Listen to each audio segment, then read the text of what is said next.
Apples are all picked and all washed.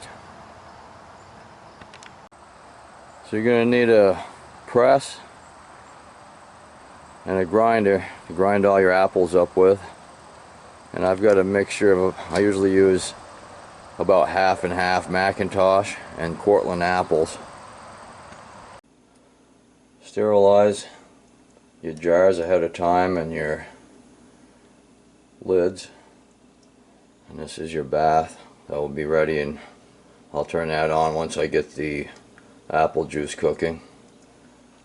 There's pectin. I put a little food coloring so the kids are a little more appetizing to them, and sugar.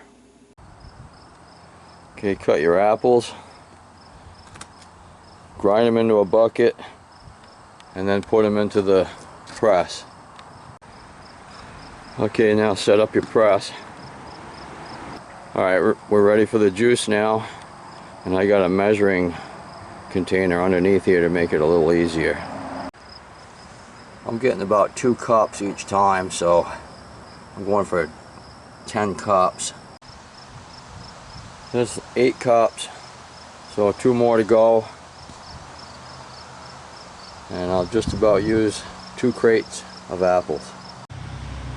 Alright, we got our 10 cups. So I've got 10 cups of juice, 13 tablespoons of pectin, 12.5 cups of sugar. We'll bring this to a rapid boil, and then we'll put the sugar in. I also put a little bit of cinnamon and the juice from 1 lemon. We'll bring that to a rapid boil and then put the sugar in.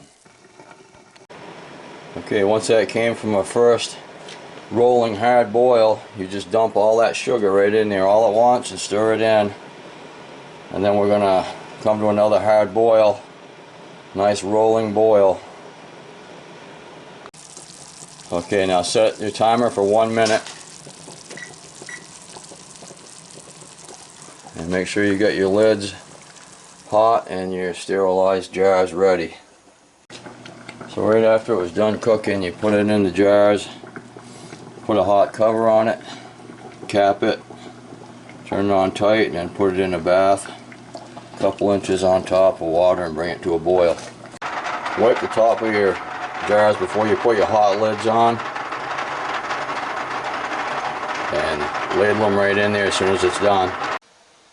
Alright, there's the last of the sterilized jars, and I've got this one started in a bath, and when that boils, I'm going to cover it for 5 minutes.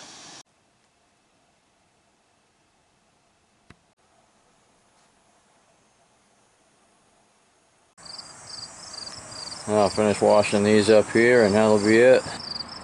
It's way easier to go to the store and buy a jar of it.